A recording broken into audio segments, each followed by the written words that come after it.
Hello there. How you doing? 1, 2, 3.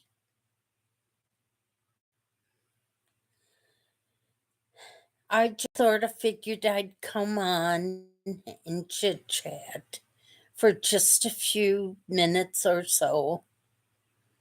Didn't know much of anything, but it's been a long week and a half. And I know the Queen over in England has passed away and she's been buried. But that's in the past now. But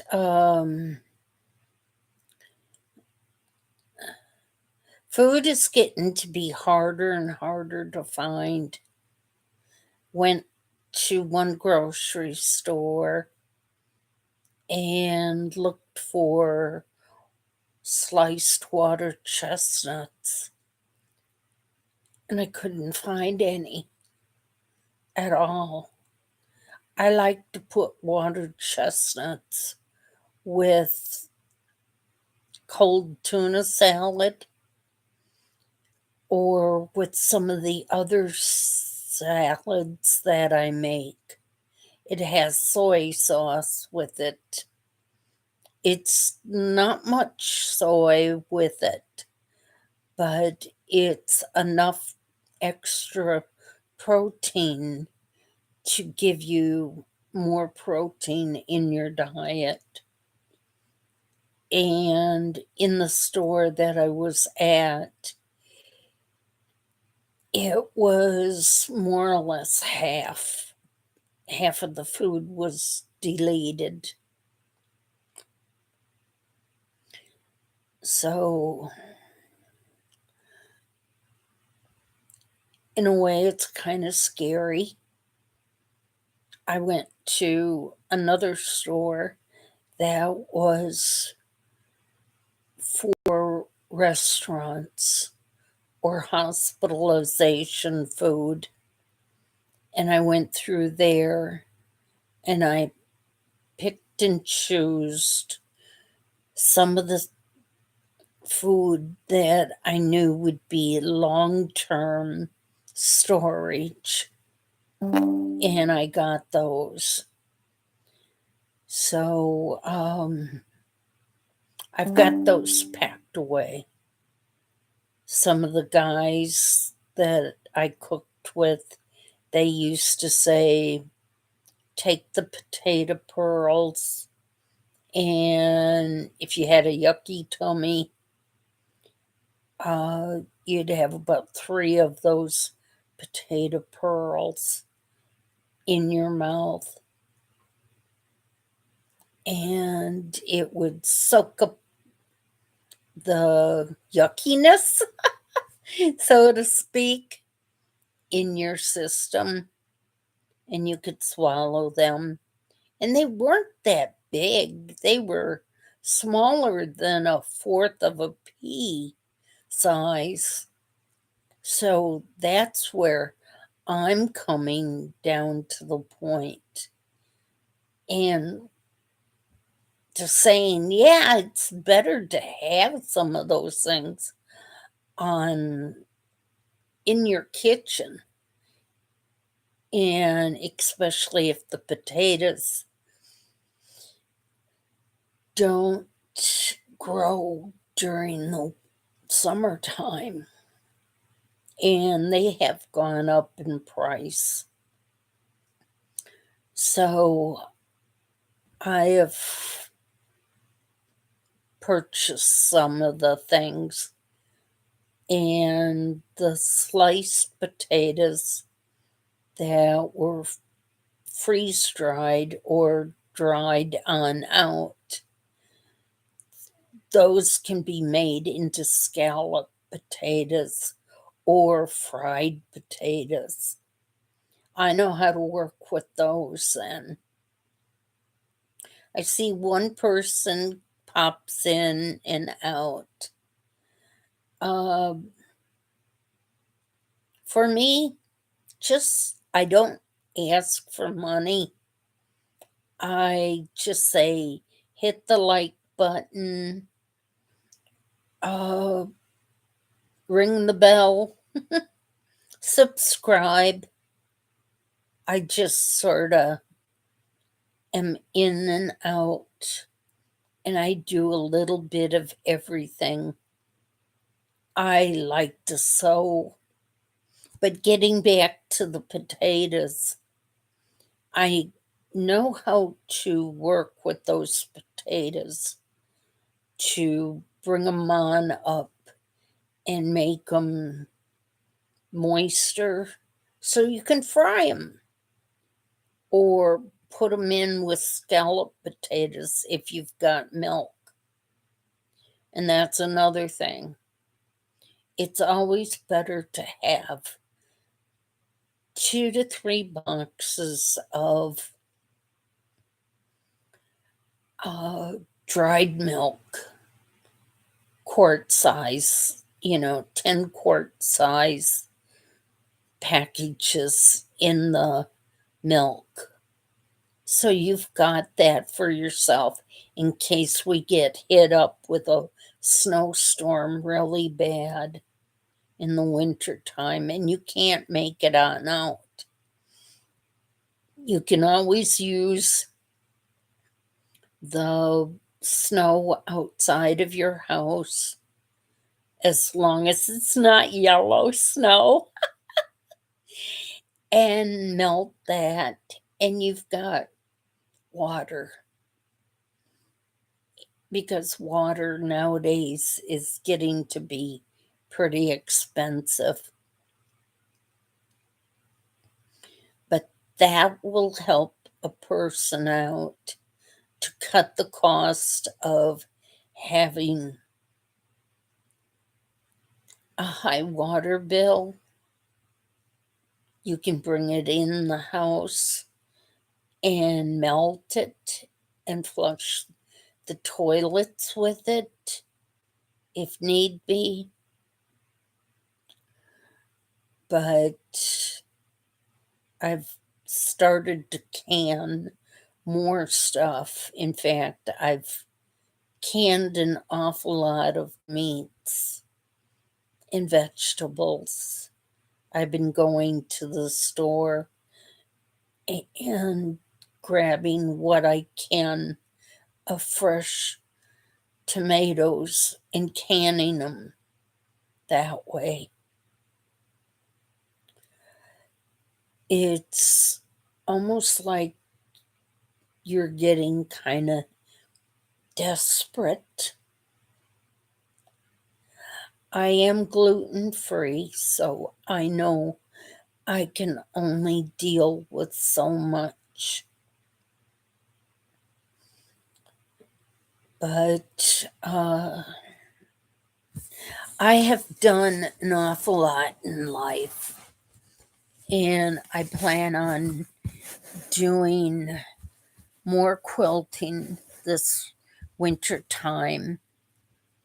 And I'm going to close off half of the living room space. Just have the living room, kitchen, and the bathroom, and the downstairs and the basement heated. So it'll be a whole lot better for me for heating wise. But I don't know if there's anybody else out there who's been finding that out. I've got seeds that I'm going to be planting. I've got already onions, bok choy planted and growing in the house now. So I'll have that, and I'm going to start on cabbage. So I'll have a head of cabbage by the New Year's, and then go on to another one for St. Patrick's Day. But I think in a way you can see, yeah, things are getting a little bit different. And those things are going to be something that I would take with me in the van with me in case I would have to vacate the property. I can't see renting a place up north. Rent has gone sky high, and I've got too much stuff. I'm not a hoarder, it's just I've got quilts that I have cut out, and I know what they're worth, and I want to keep those. And it's not keeping them for myself, it's to make them so then somebody else can enjoy them. A lot of them are quilts that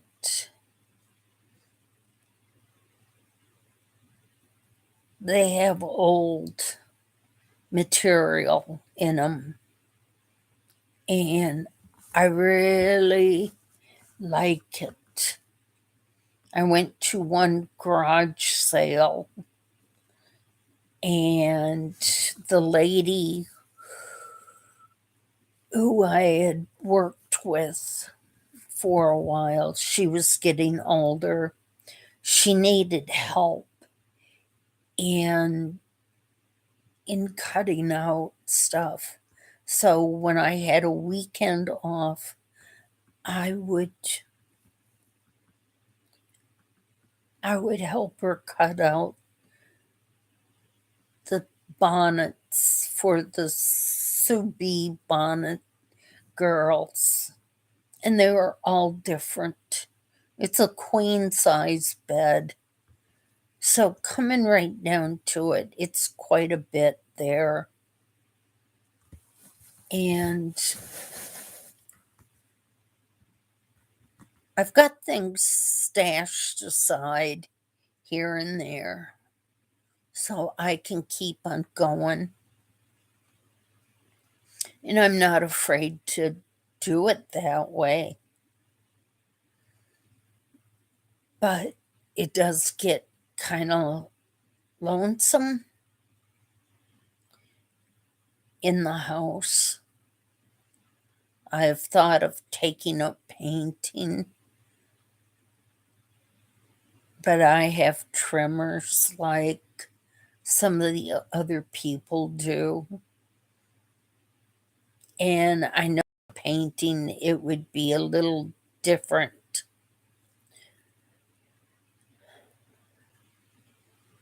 But it is good for certain other things. And I won't go into that, that's too personal and private. But is there anybody else out there at this time? I know I saw one person's that popped in and then they left, and then another one came in. So I'm not sure what else to talk about other than it's about time to take a nap. I nap a lot. Try not to eat too much.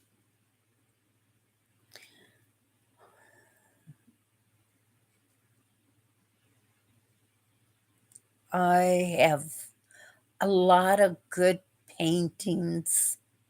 And yeah, when I say I've got a lot of good paintings, pretty much all the paintings I've got.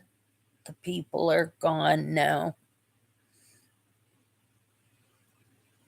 And if I said their names out loud, some of the people would know out there who they were. They weren't just little people, they were people who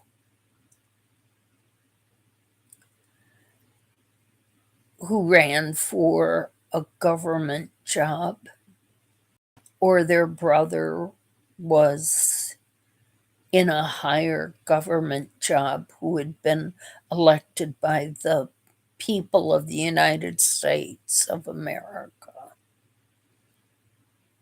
And that was how that one person decided to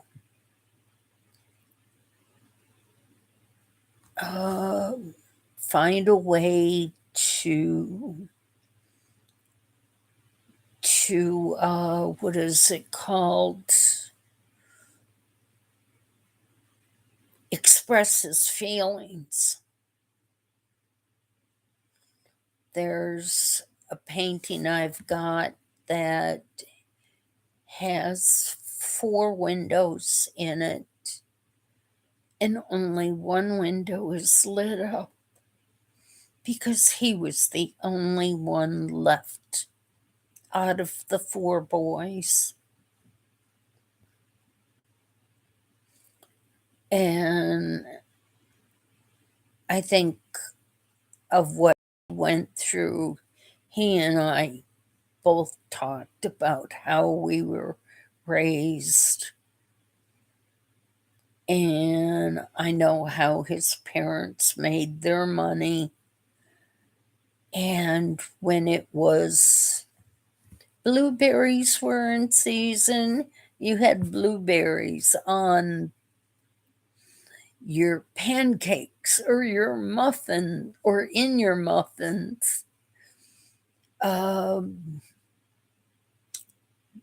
If it was corn, it was corn on the cob, corn in muffins, cornmeal, all sorts of stuff like that.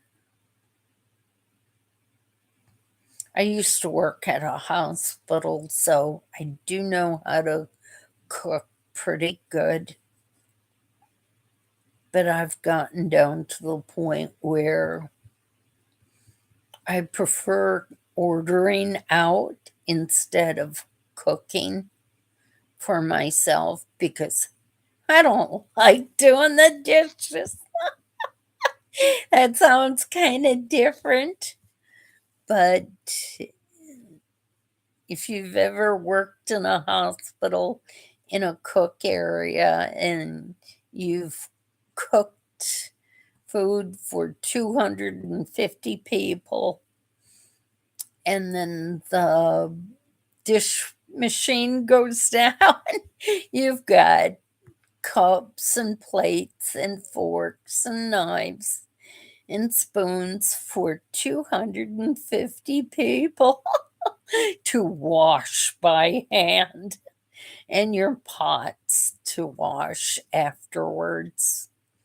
So we all learned how to do that, and we were always blessed with the thing of maybe 1 or 2 young men. I mean, they would be teenagers and they learned how to fix the dish machine in a hospital that had 250 patients in it.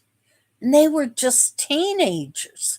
I'm talking about kids that weren't even graduated from high school, but they had fixed the dish machine. And I'm talking about a big dish machine. I mean, you have one person at one end putting on the dirty dishes, going through the dish machine, and another person at the other end taking them off. Well, that was that was really something to have somebody that wasn't even out of high school yet to be able to fix those.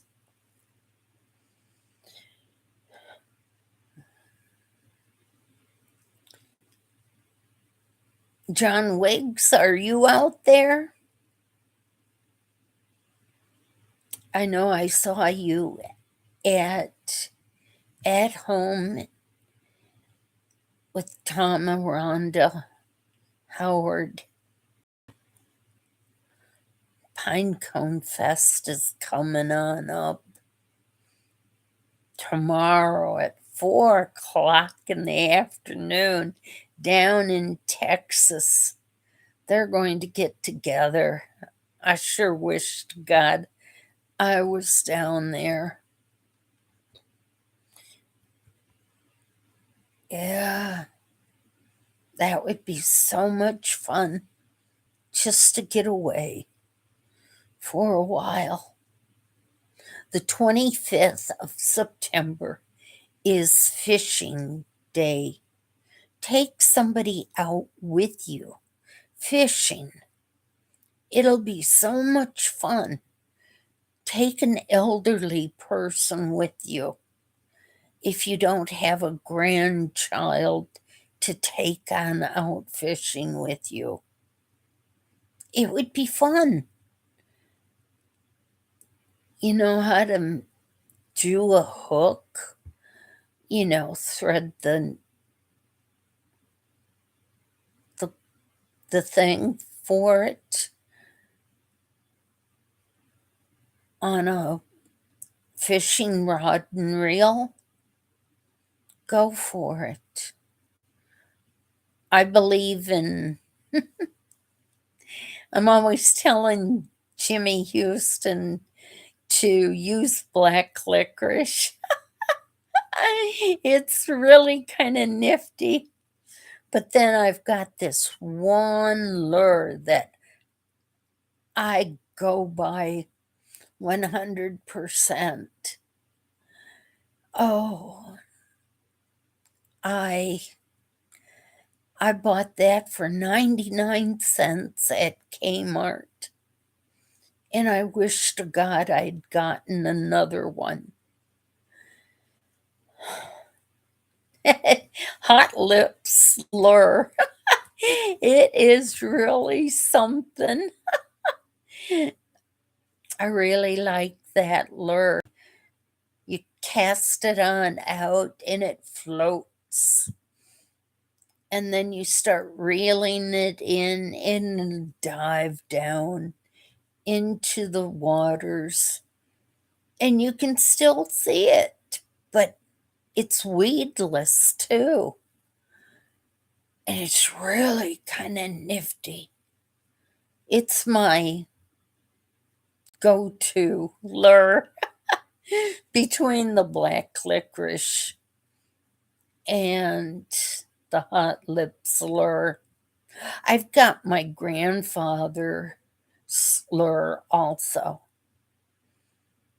Yeah, one of those old red and white spoons. Man, that thing used to catch some pretty good muskies and northerns. Talking about northerns, when you catch some of the northerns that aren't big enough to be really eaten and they're bleeding, uh, you can still scale them and you can can them. I always used to take my canner with me to the cabin in so many jars because you didn't know if you were going to need it or not. And sometimes I'd come back with stuff. So those are some of the things that I think about, and I'm passing it along out there to you. But all in all, I'm going to say good night. It's been a little over 25 minutes of talking. I could ramble on and on and on. I know that. But it's time to go to sleep, go to bed. So take care. Don't do anything I do. And as I always would say to the youth group, hey, you guys, be good to one another. They always got the biggest kick out of that. So be good to one another. Bye bye.